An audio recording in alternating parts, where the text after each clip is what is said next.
teeth, mate. Flip's sake.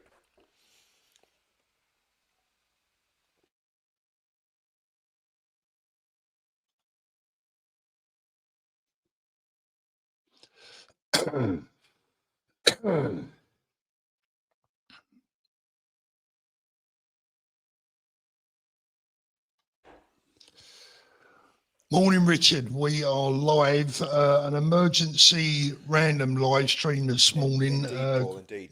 Yeah, good. I just want to be a little bit light before we get into the serious stuff. If anybody can see, if anybody can see anything around my teeth, when Paul phoned me, I was stuffing a bowl of Alpen into my face. So, so, so if I start choking during the live stream, you know what's going on. I'm not having a coronary. It's Alpen, right? It's Alpen, which probably isn't the healthiest breakfast. Anyway, putting all that to one side, serious stuff, Paul. Over to you, mate. Yeah, good morning, Richard. I mean, I've woke up this morning, had an early night last night. I mean, obviously this broke sort of last night. I'm an hour in front. We had an early night after taking the kids out, and I've woke up this morning to see yet another absolute disaster, an absolute horror show. What do we know, Richard? What do we know? Well, I mean, this is always the problem, Paul. As of last night, the Daily Mail. Now, this isn't me talking, so just before anyone starts accusing me of spreading fake news, this was the Daily Mail last night. Counted it as a terror attack straight away. Said Operation, whatever the operation is that they call whenever there's a marauding terror attack. So they were classing it as a marauding terror attack last night. There were reports of a man shouting Allah Akbar. I think this was reported either on Sky News or on the Daily Mail, and so it's a terror attack. Simple as that. It's a terror attack. 9 people seriously injured. Thankfully, nobody's been killed, which is a miracle in itself. And it's just, do you know the frightening thing about this is, Paul?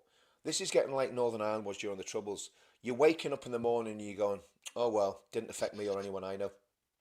Do you know what I mean? That, if we're just brutally honest, this doesn't shock us as much as it did in 2017. Yeah. Obviously, it's not the same scale. There are no fatalities, thankfully. But it's still an absolutely horrendously and horrific attack. So that's what we know. That's what we know, Paul. If anyone is in the area, if anyone has anything, if you were around that area, there's someone in the comments now saying that I live in Huntingdon. I'm going to put a link in the video. I've just popped a link in the chat there. And if you want to hop on, if anyone wants to hop on, have this this morning, please feel free to do so. I mean, Richard, do you know something this morning? It's gone beyond anger for me. The bottom line is this: yeah, totally. We need solutions, Paul. Yeah, we need solutions. I mean, listen. The thing is, Paul, there are solutions there, and this is what I want to do. I think it's very easy, right? And in a way, it's good that we've gone beyond anger. I'm angry about it. I'm absolutely fuming about it. The betrayal of the country. I'm absolutely disgusted with Islamist terrorism. I've got, as you know, this is one of those situations, it sounds terrible. I've been talking about this since 1998 publicly, right? So, and back then people just didn't want to know. They just didn't want to know, right? No. And I've known about it since the 1980s. Richard, they still don't want to know half the time. No. I'm watching, I'm looking at X this morning, and there's people on there this morning still slagging Tommy off. Let's call the problem what it is. The problem is Islamism, i.e. political Islam, people who want to impose Sharia law on the country, and jihadism and fundamentalist Islam. Those 3 strains, which... Richard, can you turn your audio up? A few people saying that your audio needs to go up a little bit, mate. That's all right. Or get a bit closer to your mic, one of the two. How's that? Any better? That's better, mate. Do you know what I'll do? I'll turn my audio up by putting my microphone stand's made up of books. Oh, okay. There we go. Is that better, guys? That's better. Yeah, that's better. Is, no messing about with the audio engineering here. Sorry. So I think the reality is we've got to call this for what it is. We've got to be very specific in what we say. Okay, so this is jihadism. What happened last night was a jihadist attack, which comes straight from the pages of the Quran, the Hadith, and the life of Muhammad, right? So it goes right the way back. This is jihadism. This is the violent side of Islamism. And this is the violent side of fundamentalist Islam. That's what we're seeing here. So this isn't an abhorrent, this isn't something that isn't connected with Islam. It's like saying the IRA weren't connected with Ireland. The IRA were connected with Ireland. Of course they were. Of course they were. And they were very proud to say they were connected with Ireland. So let's just call it what it is, Paul.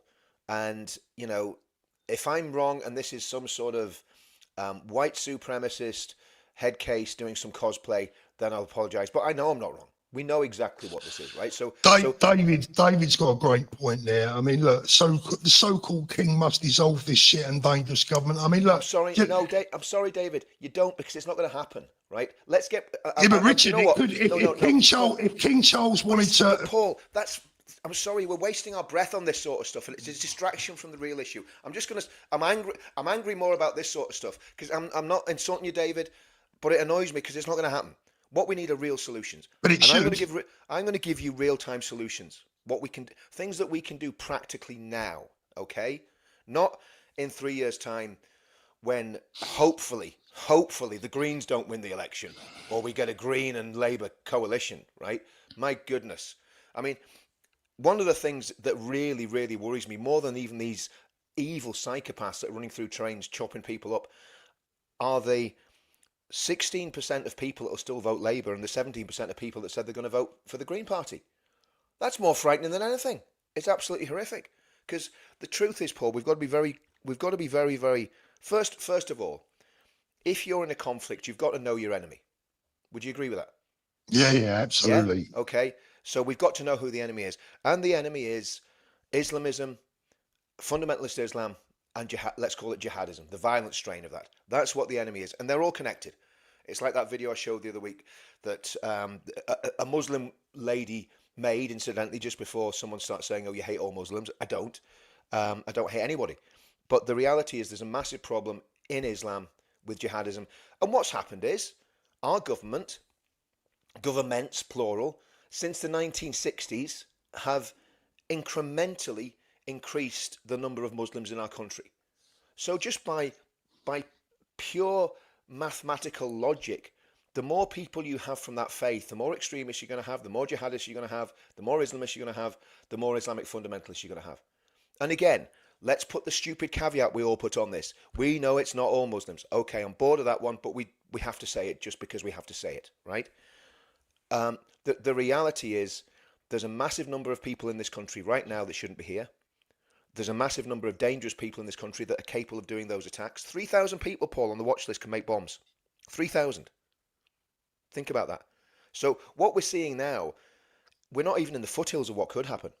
Richard, this is an interesting comment because we don't know yet. It's not been confirmed yet. Voltsec says the stabbers were Black Caribbean Christians, not Muslims. Don't lie. I mean, I don't believe that. They weren't. Well, I was going to say, where did that information come from? Because at the moment, nothing yet has been confirmed. That's some fake account that hasn't even got the guts to put your real name to that account and then go and quote that comment again. Yeah. Because I don't believe that for a minute. Look, the police are saying it's a marauding terror attack. Why would and that's a slander against Black Caribbean Christians. I've got a lot of friends that are Black Caribbean Christians. Yeah. And you need to go and give your head a wobble, whoever you are. No way would they do that. No way would they do that. Yeah, exactly right. So I mean, I'll tell you what, Richard. This is the sort of fake news that gets blasted at us. If I'm wrong on this, I'll do a public apology. If they're Caribbean Christians, I will do a video on my own and say, Volt, whatever your fake name is, I apologise for getting it wrong. But here's the thing. Even if it was, which I don't believe for 1 minute, the trajectory is completely in the opposite direction. Guy that murdered the Wayne Broadhurst, right? Afghan migrant, yeah. Guy that stabbed and murdered one person at the Jewish synagogue and basically was responsible for the death of the other man at the Jewish synagogue. Islamic fundamentalist, right? The guy that stabbed 3 homosexual men in a park, innocent men that were just hanging out, stabbed them to death in Reading, terrorist attack, Islamic fundamentalist. I mean, I can go on. If you want to vote whatever your name is. Richard, I need to stop you for a moment, right? There's a number of people still saying that you need to turn your volume up more. Now, I can hear you perfectly. Okay. May I politely suggest that those that can't hear Richard properly turn your volume up, because Richard's coming through loud and clear to me. Now, I'm not saying that I'm right, and but maybe you guys need to turn your volume up. People saying there's no sound. I mean, that's nonsense. We've got over 3,000 people watching, and 99% of I'll get the mic a bit closer still. What about that, guys? Yeah.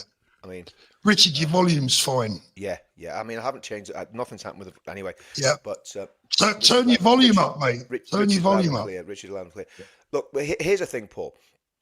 The reality is with this, these are the solutions, right? And there are solutions that we can do very practically, right? Now, as you know, Danny Tomo made a video which I was critical of last week, calling men to do whatever. I don't know what he was calling to do, and that's why I was critical of it, because it was very right. Let's take the street sort of thing.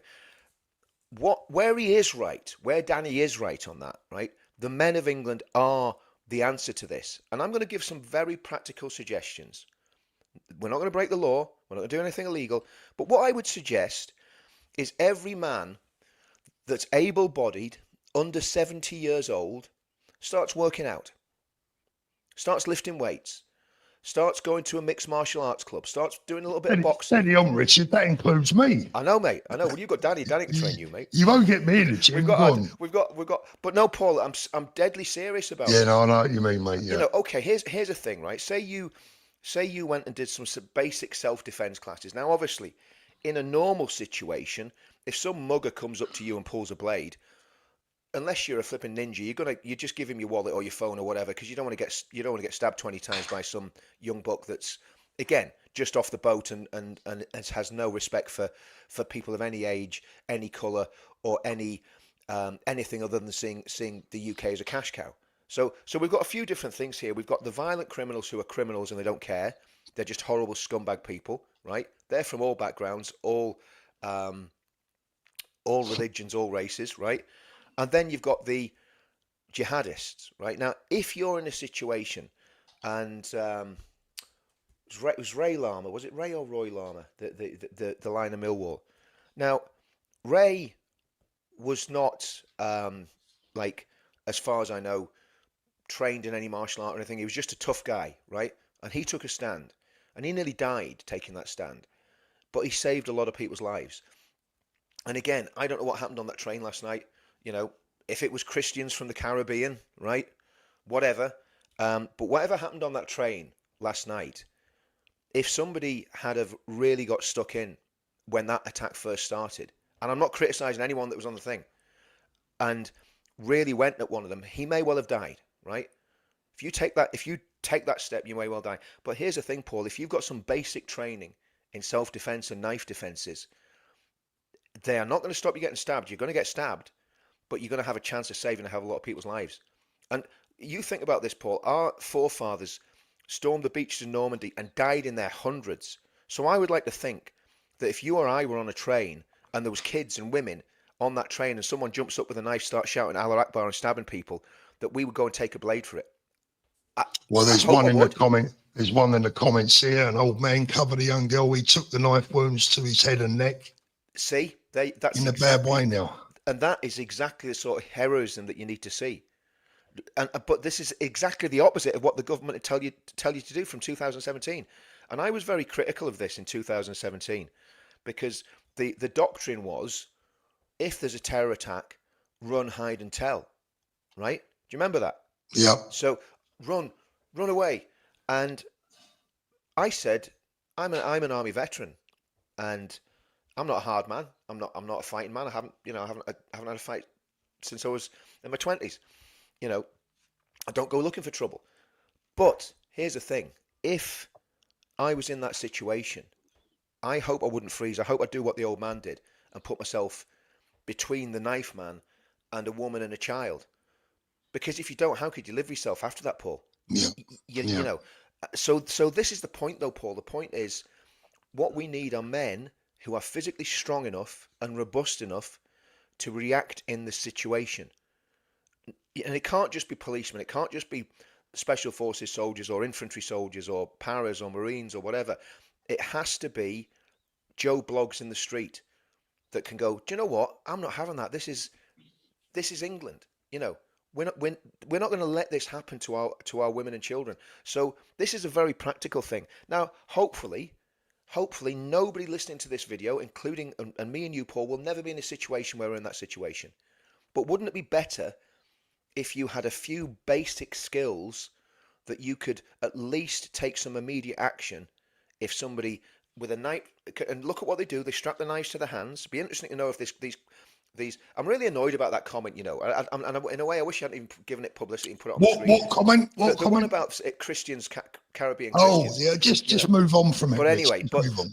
but these jihadists, they actually strap the knives to their hands, right? So you can't do a block to actually knock the knives out their hands.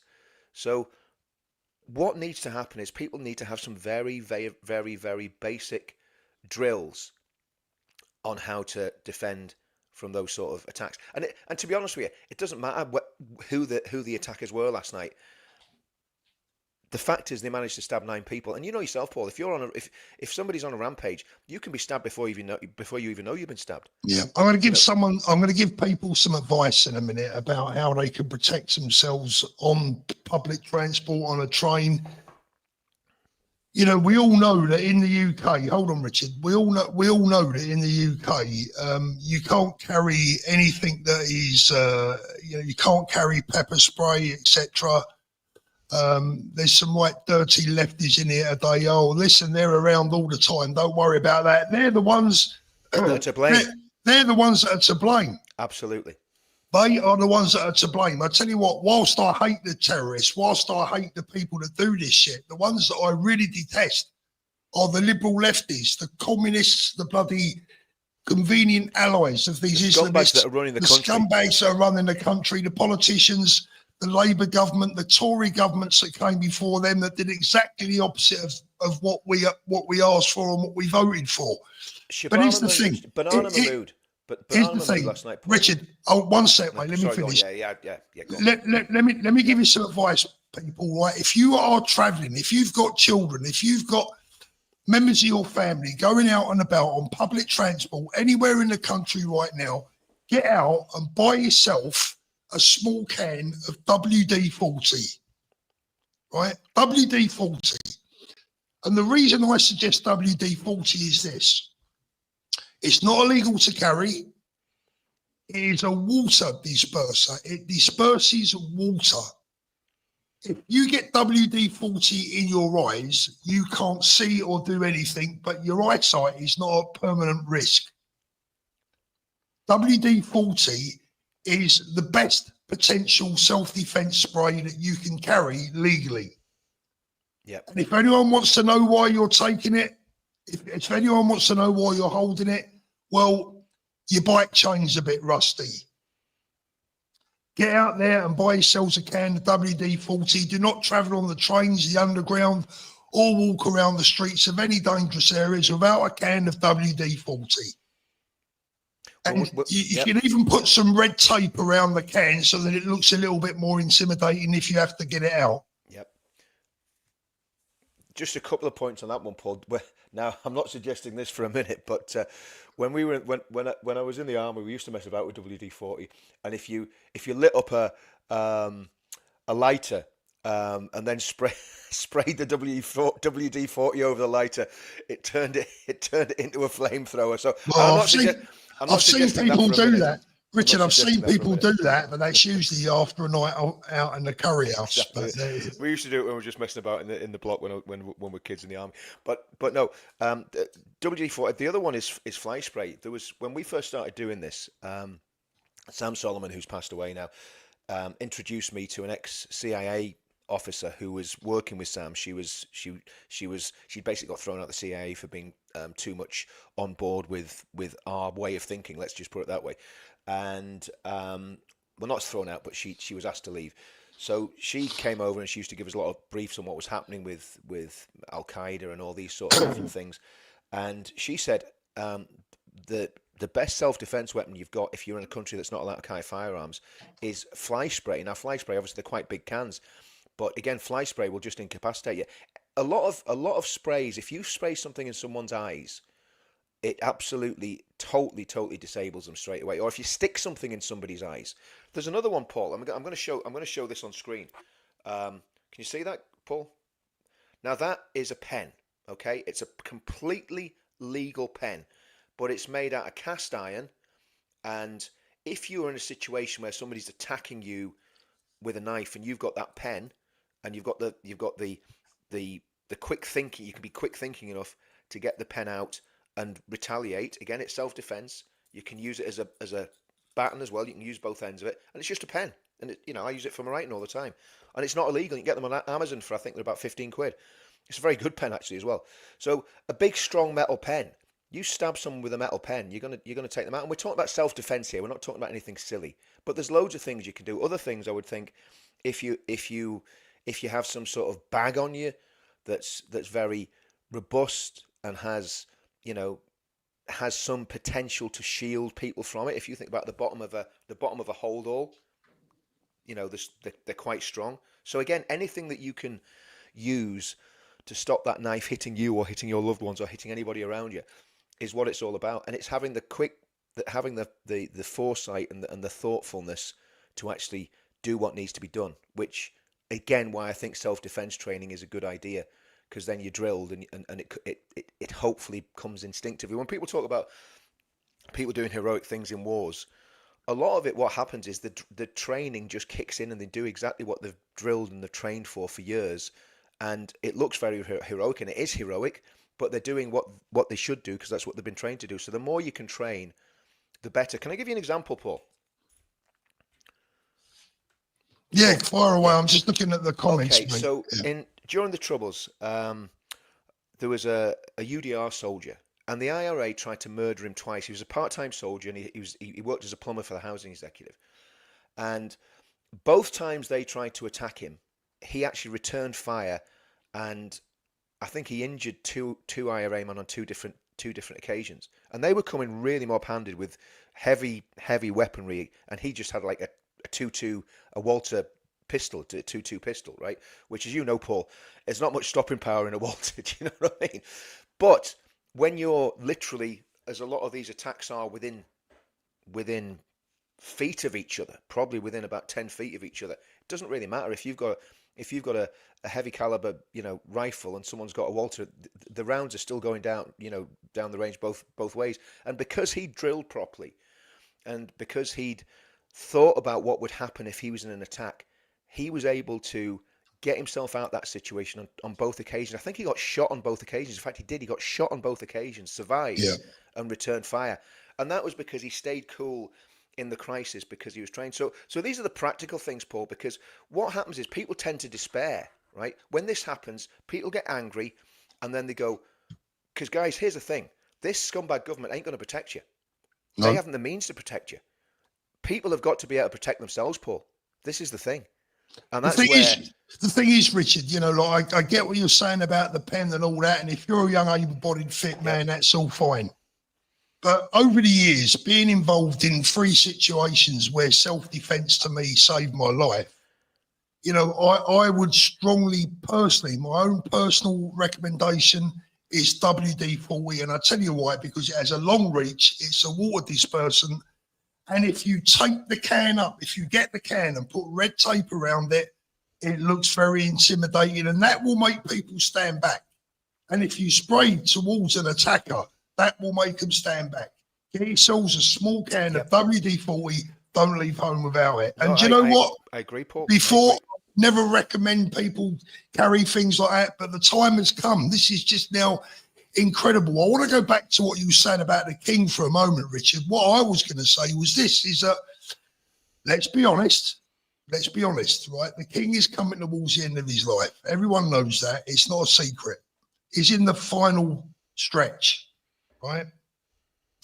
If he wants to redeem himself as a king of a great king of a great nation, what he could do is try and take control of this situation. Now, I don't know the legalities, the possibilities, etc. I know that's not going to happen, but I think the comment earlier on was a fair one. We've got over 5,000 people watching, Richard, at 9:30 on a Sunday morning. Guys, please give us an upvote. That would really be appreciated. If you want to jump on the show, anyone, look, I'm putting the link in right now.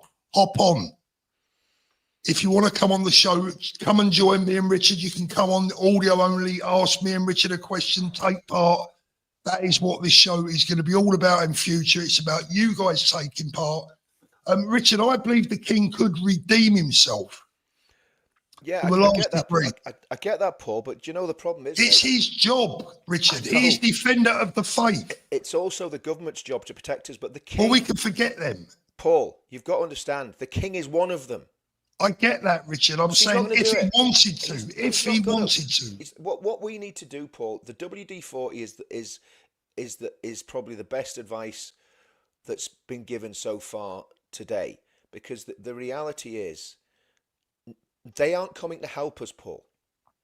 And the other thing I would suggest is that people in local communities. I mean, I was watching Elon Musk talking about this, not about this actual situation, but talking to Joe Rogan about this, and he was on about Tolkien and how Tolkien, basically the Shire were the gentle English folk that they never have a fight in their lives. They don't get involved in anything. You know, it's they just live those nice, gentle English lives that so many people have lived probably nearly 200 years now, probably since 300 years, probably since the end of the Civil War. England has been a pretty settled country, right? Yeah. So the problem is that people in the Shire don't know what to do. Yeah. You know, when the orcs come, the people in the Shire, they don't know what to do. Let's bring Kathy in. Kathy, good morning. Can you hear me, Paul? We can hear you, Kathy. Yeah. Good morning to you. What's on your mind, Kathy? First of all, thanks so much for taking the call. I live in Cambridgeshire. I moved from London to get away from all this bloody madness. Lived there for 20 years and it was just becoming terrifying. So we got out of there, moved to Cambridgeshire, and it seems to be following us. What's Obviously- yeah, go on. Sorry, Kathy, carry on. Obviously, we don't know who's responsible, but everyone can sort of, hazard their own guess at this sort of thing. But all I know is how I feel. Yeah. And as a female, I took your advice immediately. I've ordered the WD-40, a 100ml tin, ordered it immediately on Amazon. I walk my dog at night. I live in a beautiful village, but the other night someone just appeared from nowhere and I was terrified. And Yeah. it turned out it was a neighbour, but he was dressed in black.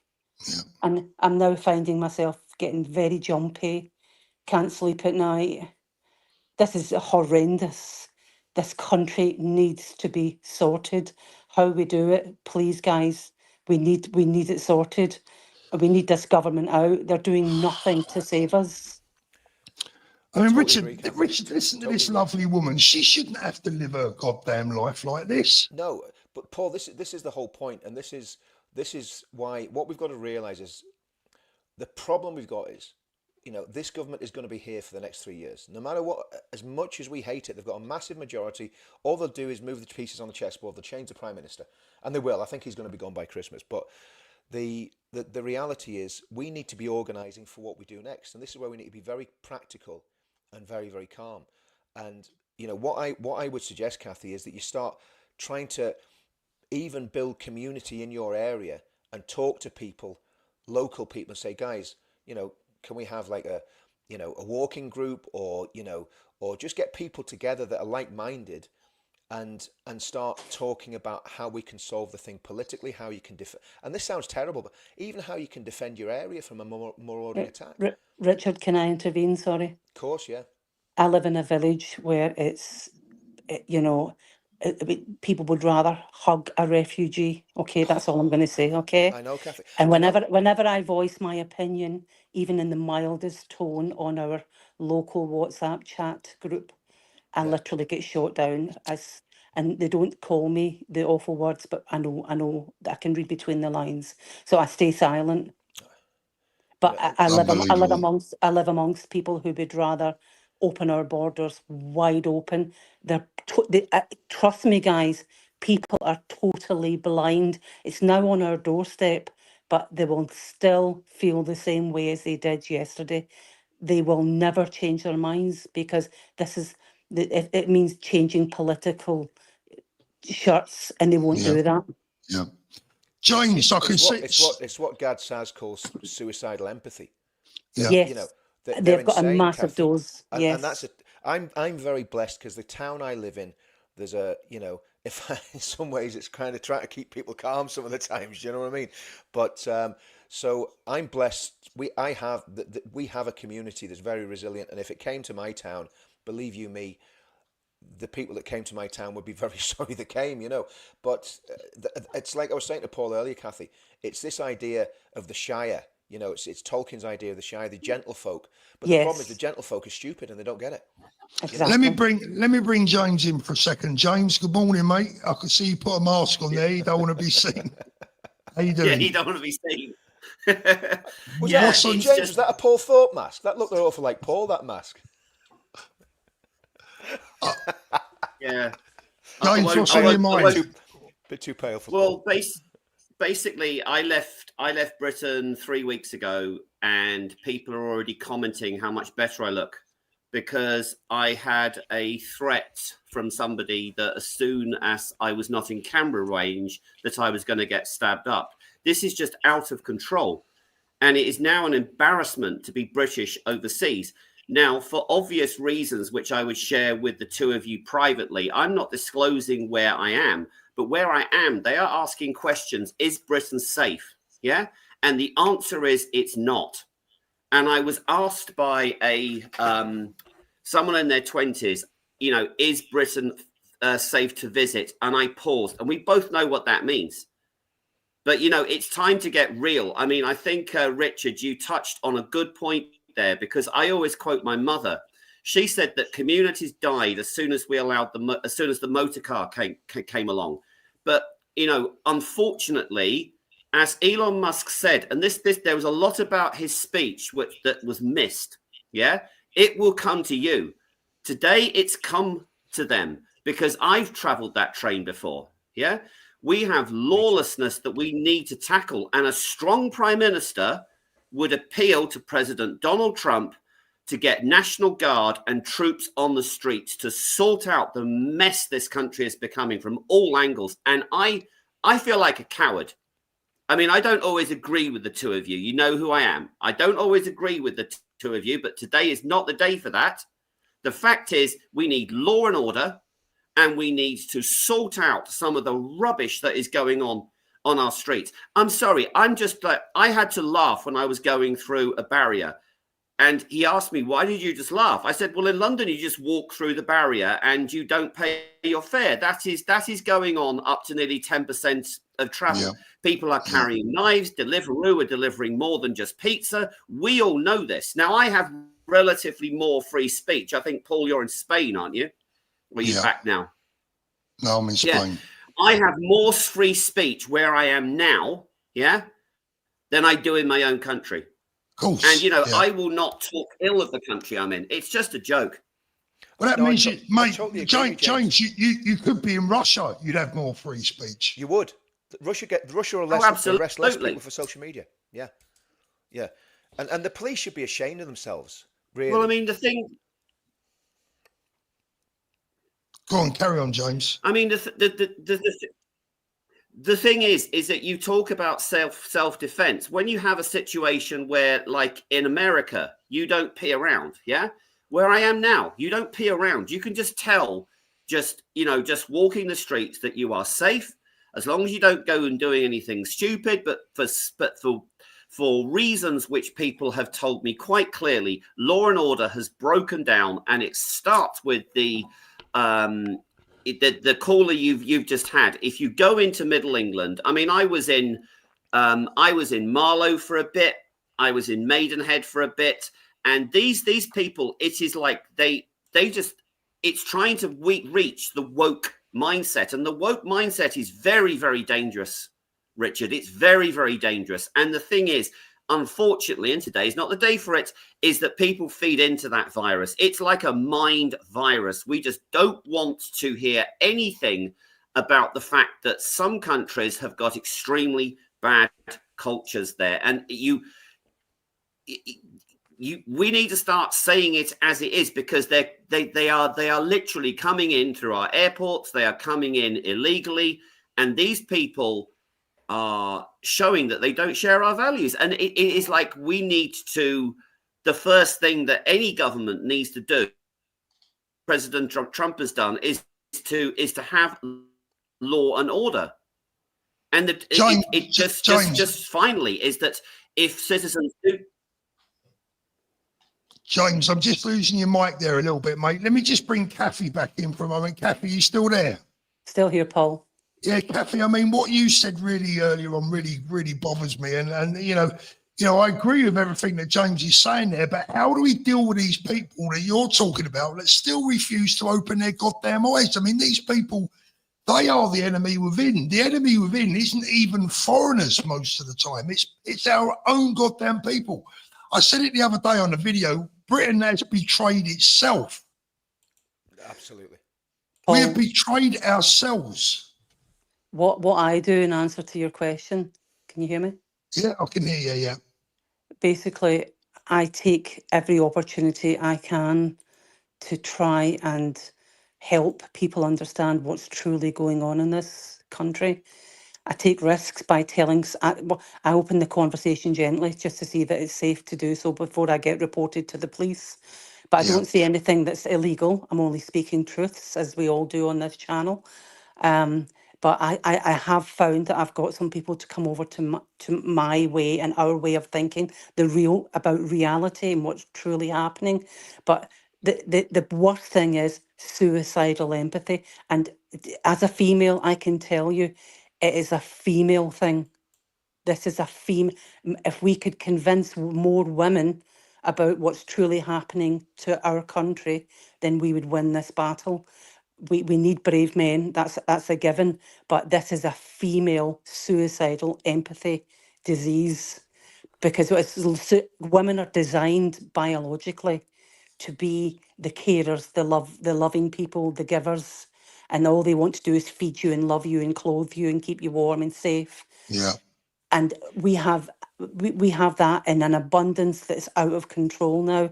And women don't give that up easily because it's in their DNA. And we need something, and I don't know what it is, because trust me, if I did, I'd bottle it and sell it. We need something to change that mindset in females.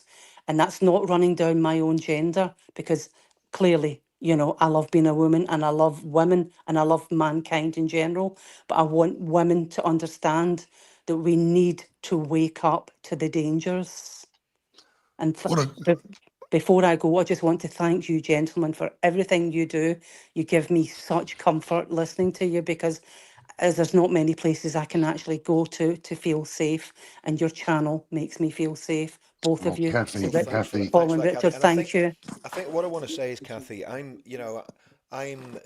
hopefully not infected with the positive mind virus, but I'm positive about what we can do if people do wake up. And I think we've probably got enough people waking up throughout the country to hopefully get a government that will actually make change. Unfortunately, we're going to have to suffer a lot for the next 3 years, and that's maybe the price that we're going to have to pay to wake people up. I don't know, but I think what we need is solutions for now, practical solutions like Paul and I have been trying to give. And again, we're not experts in this, but I think it's better to do something than to do nothing if you're ever in that sort of situation.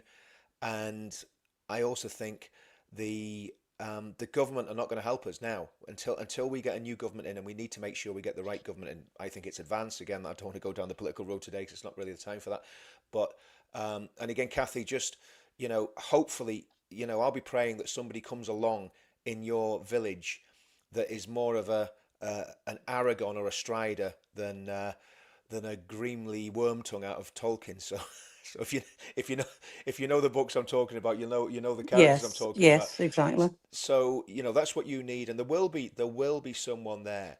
There will be someone there. People are still saying about my audio, Paul. It's not a problem. It must be something to do with the No, channel. Richard, it's fine. Let me bring Julie in. Julie, Kathy, thank you so much. You've been an absolute superstar.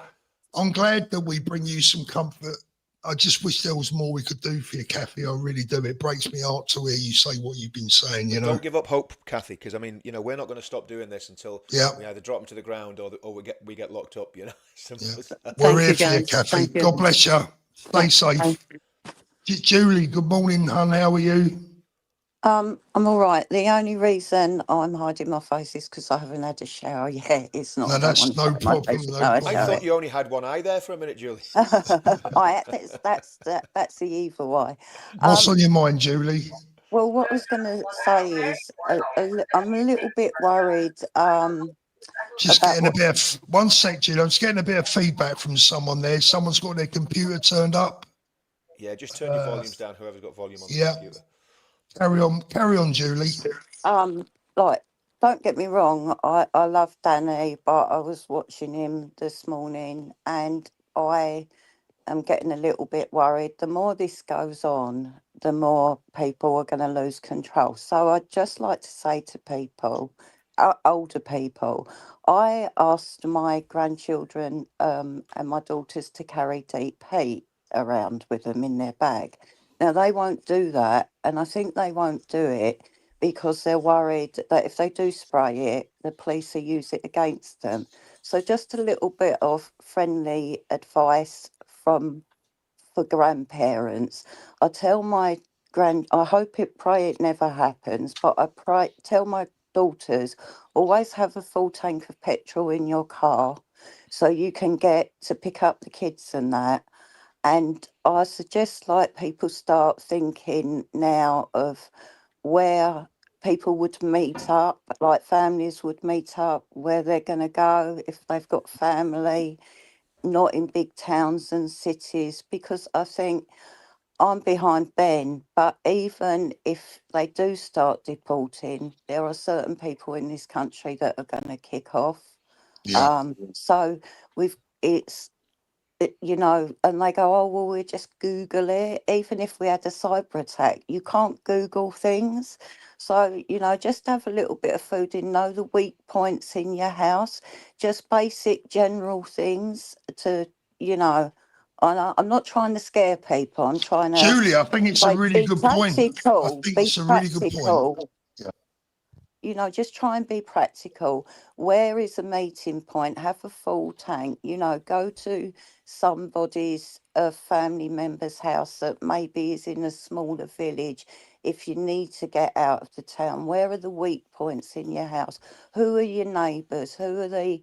Get your neighbours' phone numbers, the ones that you've known for a long time that you can phone up. Because I think if something, hopefully it doesn't kick off, but if people do lose control, I think it will happen very quick and you won't have a lot of time to get out. And I'm not trying to scare people. I just think that we do need to keep being peaceful, but we also need to be practical and we need to think of these What things. could happen? Yeah. Julie, great. Yeah, You know, I want to great come in there as well. advice. I think all the stuff you're saying is absolutely bang on, Julie. You know, even just silly little things like when you get in the house at night, if no one's coming around, lock the door. You know, make sure you've got a good, strong lock on your door. Because what we're talking about here, it's not normal violence. We're talking about marauding terror attacks. Yeah. And people basically, you know, if and there's basically 3 or 4 types of attack that are likely in the UK. The most likely one is a vehicle or a knife attack because it's so easy for anybody to do. You can get radicalized online, become the next jihadi John or Jane, and do what these guys have done on a train last night. There's no warning, there's no planning. Bomb attacks, it's very difficult to defend against a bomb attack. Gun attack, very difficult to defend against a gun attack. But the most likely attacks that you're going to see are what happened on that train. Nearly all the attacks, and even in Israel, in the Intifada, most of the attacks were not gun attacks, they were knife attacks or vehicle attacks. So that's what you really need to be kind of training for. I think the stuff that you said, Julie, deep heat is another great one. I tell you what, if you ever rub deep heat in the wrong part of your body, my only issue with that is the amount of time it takes to work. It takes longer to work than the one that I suggested. The other thing that I've got to tell you girls is, because I know you're a nightmare at this, It's no good going out there buying a can of WD-40 and sticking it at the bottom of your handbag. When you go out, because this is not the supermarket, when you get to the checkout, they won't give you 10 minutes to dig out your purse, right? So when you're out and about, if you're out walking a dog or if you're on the train, you need it where you can put your hand in your pocket and get it out within a split second. Let me just go through one or two of these. Ernie, thank you so much. Tony, thank you so much. C. Karnstein, can't catch a train, bus, walk to school, take children to dance class or concerts, can't go to the bank or walk your dog. They hate us, same as the government. What a great one. Yes, they're right. Look, you can't catch a train, a bus. You can't walk to school. You can't take your children to a dance class or a concert. You can't go to the bank or walk your dog. Exactly. People have all died doing exactly these things. What a comment. Brilliant. One sec, Rich. Sorry, let me just get through one or two of these. Open doors. Much love from us convicts to you, Poms. Too many scumbags infiltrating the West. Zero interest in integrating with us. The many, not the few. God bless you all. Take care, everyone over there across the pond. Thank you so much. And Gary, thank you. It's shocking, and it was just a matter of time. It started. Ball is rolling. Over 6,000 people watching, guys. Please give that thumbs up a press. James, you're back, mate. Do you hear us, James? No, James can't hear us. James, I'm going to move you out, mate, because you can't hear us. I think he's frozen, Paul. I think he's frozen. Yeah, let's just move him out there. The roving reporter, the migrants in our local hotel are getting taught martial arts lessons every week. Disgusting. I want to come back in on that, Paul, because somebody put in the comments self-defense classes are no good. That's nonsense. I'm sorry. You're just not doing the right self-defense classes. Believe you me, if you learn how to punch, kick and grapple, you've got a lot more chance of actually winning in unarmed combat than somebody that just goes there, that stands there and freezes when they get punched in the face. So, self-defense classes do work. And I'm not trying to, I've done karate, boxing, mixed martial arts, and I haven't had a fight in proper, in anger since I was 20. In fact, since I started doing martial arts, because I realized how flipping dangerous it was to get into confrontation. Not that I'm scared, but if you hit someone wrong, you're gonna damage them. But the point is, if you're in a situation where you're in a conflict, you want to know that you can actually defend yourself and defend your loved one, and that's the whole point of it. So, absolutely, that comment is bang on. That they're doing it. So these migrants are coming in and we're paying for them to go and learn how to do mixed martial arts. Wonderful. Absolutely. So they can mug people better and carry out better terrorist attacks. Wonderful. I think the problem for me there, Richard, is a lot of people that watch our streams will be middle-aged or older, maybe not physically fit. And what they need to do is avoid any physical contact whatsoever. If they can avoid any physical contact, that would be great. Yeah, but you really, really do need to think about carrying something with you that is legal, that can keep you out of trouble. Yeah. Julie, I'm going to let you go, darling. Have a lovely Sunday. Thank you so much. Okay, take care. For coming on again. Brilliant advice there, Julie. I think your advice was great advice. Great advice. Yeah. I was just up because some of the bees had family in Cambridge and they were terrified, so a lot of us were up all night just making sure their family was safe. So we're just like trying to, older people, as you say, they can't defend themselves, but older people have life skills and they can think of what the younger people aren't thinking of, like your house, things like that. What can you use to defend yourself? Which is the weakest points in your house?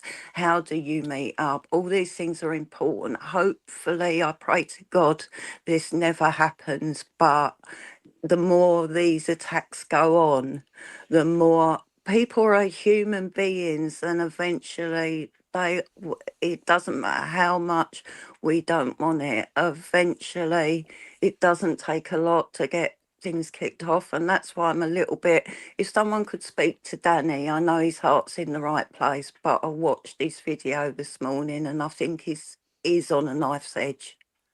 Yeah, I'm sure he's aware of the videos I've made.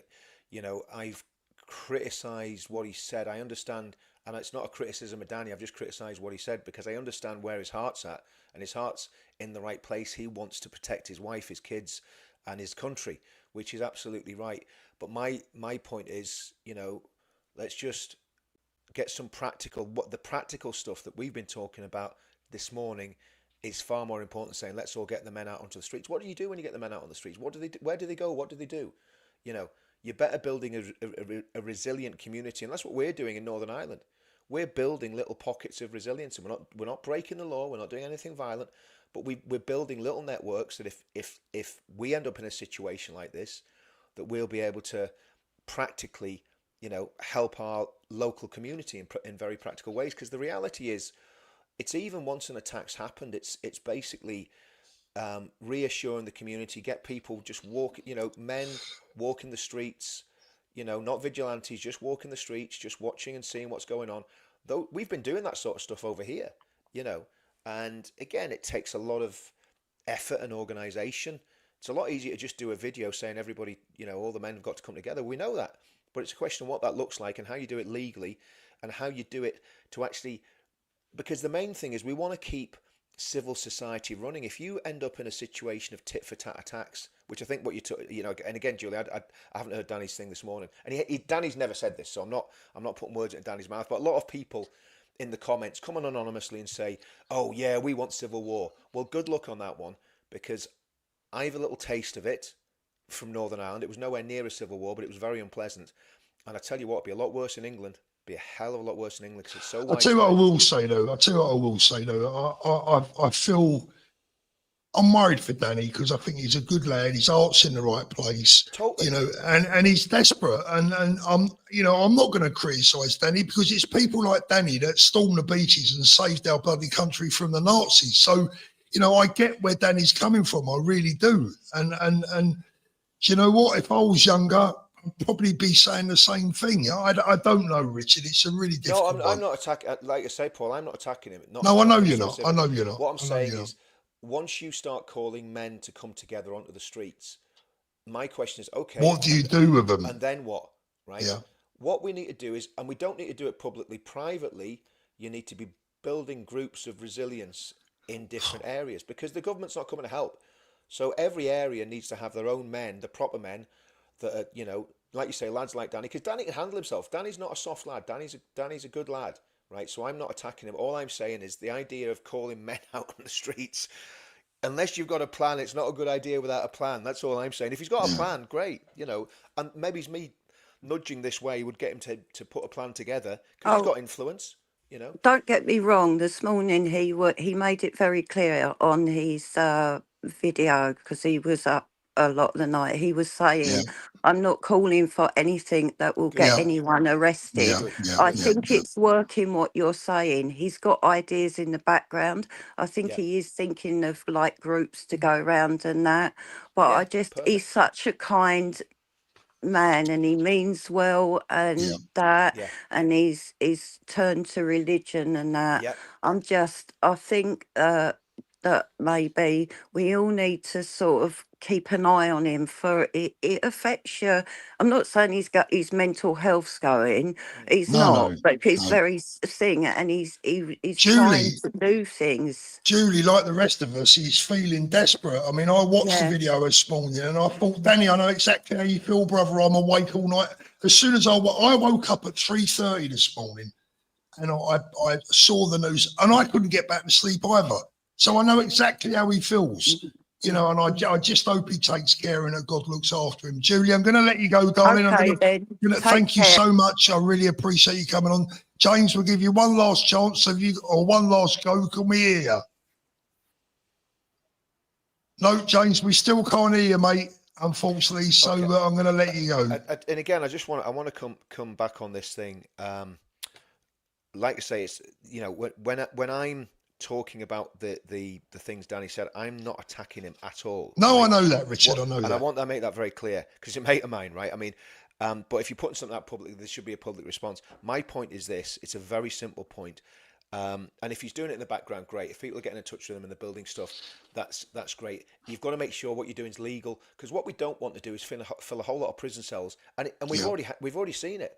And I've been aware that I've said things that have been very close to the knuckle in the past. So I'm finally becoming the voice of moderation, not because I am a coward or I don't have the stomach for it. Believe you me, I've got plenty of fortitude. But the truth is, you need a plan, and the plan's there's some very simple things you can do. And the police will hate it, and you'll get called vigilantes, you get called it, but it's not illegal. You can go out walking with 2 or 3 men, and you're not looking for trouble. All you're doing is just watching out for your neighborhood. It's like a neighborhood watch that isn't tied to the police, because let's get it right, I don't trust the police. It's as simple as that. So I don't really want to work with them, right? Not because I'd work with them if I trust them, but I don't trust them. Because again, who does? I mean, they've lost the nation, haven't they? Be honest. Let's be honest. So unfortunately, that sort of thing, if you're just going out, walk in the local areas, walk in your area, that's a good thing to do. And we've been doing that in my town for a few months. And we don't make a big fanfare about it, but just a few people will go out. So there's lots of stuff that you can do that's very practical, that's totally legal, that's not going to get anybody nicked. But it just means that, again, you're just building in that resilience, Paul, and even just building. And this is the thing about protests, because Danny said, done with protests. The people that you get on the protests are the people that are going to come out and do the patrols, right? So there's a very good reason for doing protests, because you can build your resilient community by doing the protest, because you know that those guys that are standing with you on the protest. And don't get me wrong, it's like everything. Not everybody always gets on in any of these groups. I always say to people, you've put me in a room for long enough, I'll argue with myself. And most groups are like that, right? But the truth is, at least if you've got those groups, you're all of the same accord. You're all going in the right direction. I'm gonna have to shoot off in a minute, Paul. You're all going in the right direction. And I'm going to church this morning. That's another thing I would suggest. If you can find a non-woke church without a lesbian vicar, right?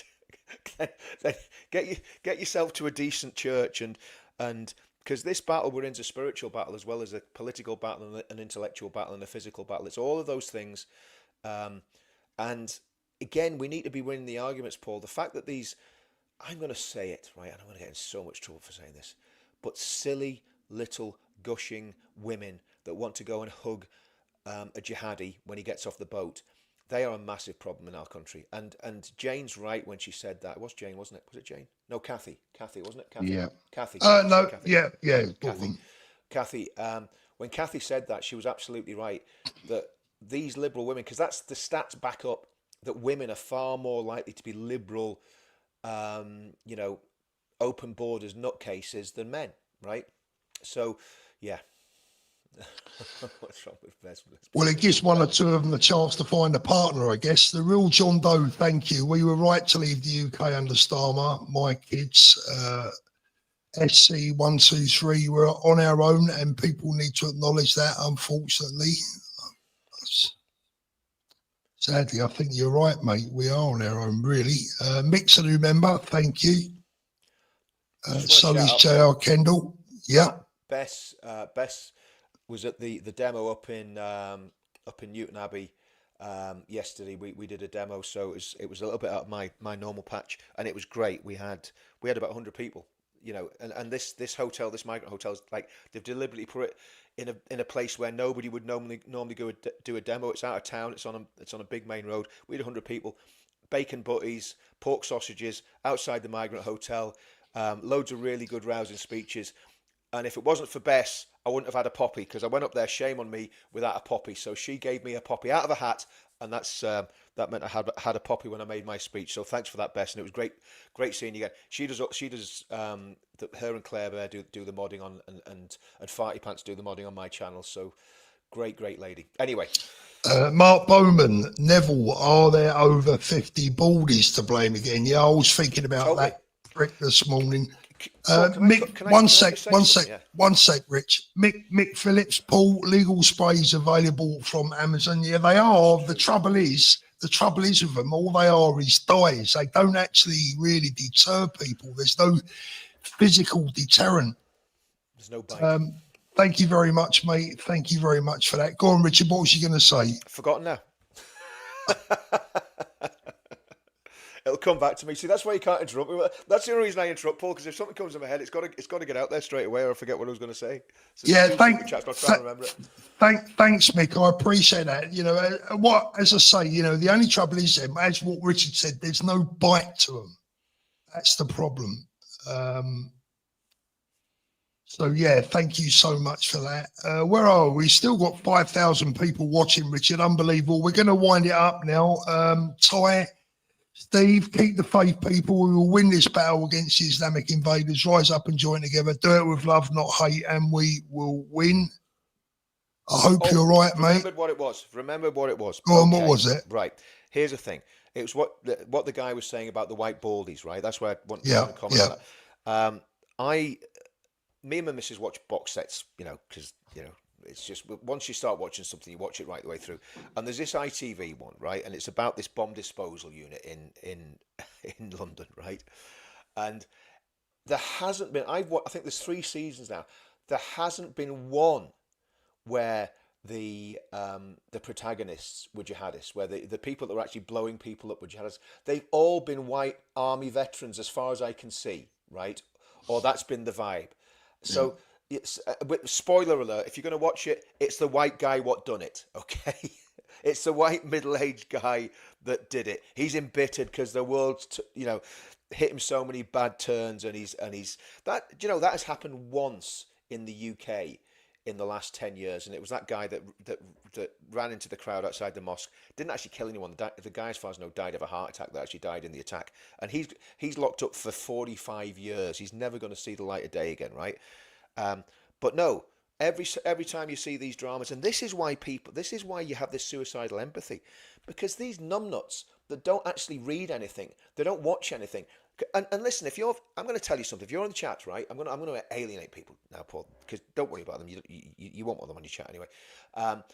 These people in the chat that vote for the Green Party, vote for the Labour Party, you are complete numbnuts.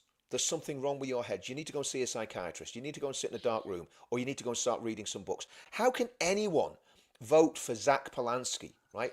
He's on 17% in the polls. How can anybody vote for the Labour Party? In fact, how can anybody even vote for the Conservative Party, for that matter? Yeah. When you see that, you know, the 50 million black hole that everyone's going on about. Well, actually, Boris made that black hole by giving 50 billion quid to the EU.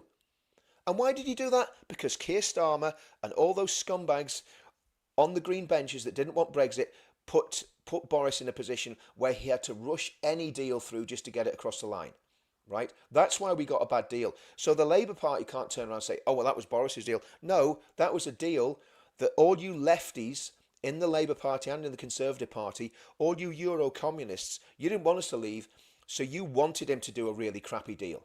That's exactly what happened there.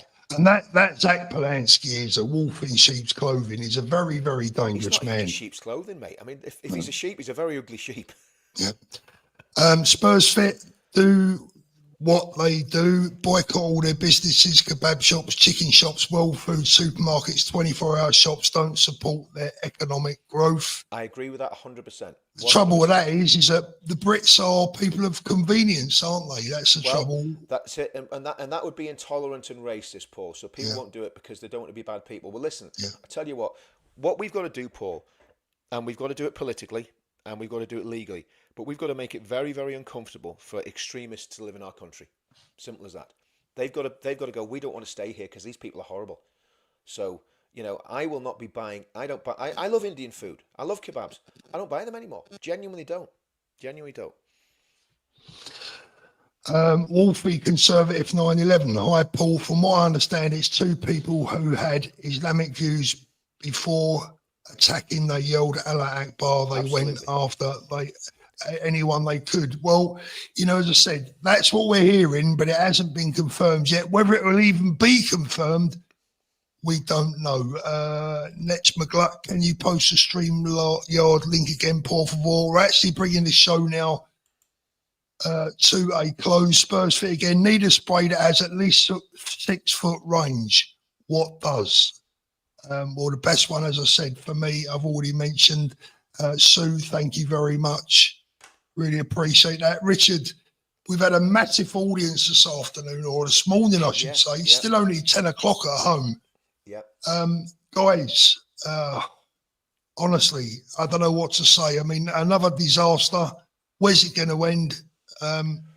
Well, I think what we've done this morning, Paul, we haven't come on and just ranted and not given any solutions, left people feeling really, up the wall. I think what we've done is we've tried to be very calm and give people solutions. And the last word has to be this: we need to have a government in 3 years' time that will deal with this. And the only one I trust to do this, Paul, is Advance. Yeah. I'm It's sorry. Ben, yeah. Now it seems because of the polling and so on and so forth, people be saying it's never going to happen with Advance. But look at how Reform have smashed through the Overton window and basically, got themselves in the position they have. And a lot of that has been on the back of the Tommy demos. It's been on the back of our movement. It's been on the back of social media. And I think when people realise that Advance are the ones that will really do what's needed to be done when they see their policies, they'll do that. And just finally on that, Paul, again, like I say, you've got to pass laws to make it very difficult for extremists to stay in this country. So you're banning halal, you're banning cousin marriage, you're making sure all these laws are enforced. A lot of these laws are on the statute book, apart from the halal one. And you ban the full face covering, and you basically make it very uncomfortable for extremists to live here. Now, there'll be a kickback with that, and that's where, again, I keep going back to it. You need a regiment of the British Army, I call it the Home Defence Regiment, that would have about 30,000 men in it, properly trained, properly governed, rules of engagement so they can't go and do crazy stuff. And that's how you protect your country. And that's unfortunately what is going to have to happen until we get this under control. Because at the minute, the tail's wagging the dog. The police are terrified of, let's just get it right, Paul, the police are terrified of a lot of these jihadist scumbags. Absolutely. That is why they're bowing down to them. Yeah, so you need to push back, and you need to be strong, and you say, no, we're not having this. We're not going to have our country change beyond recognition. It's already changed. We want to change it back, and I think we've got 10 years, Paul, by which time I'll be 67. You'll be a little bit slightly older, but and that'll be us done. So this is our last chance to do anything. But the younger generation, if there's any younger people watching this, the baton's going to have to be passed on.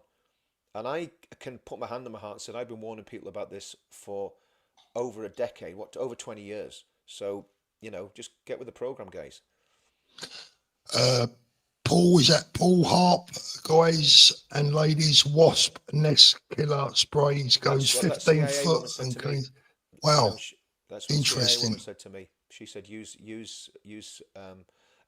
The tins are bigger. Obviously, it's a bigger flipping thing. That's the problem. That is the problem. Right, guys.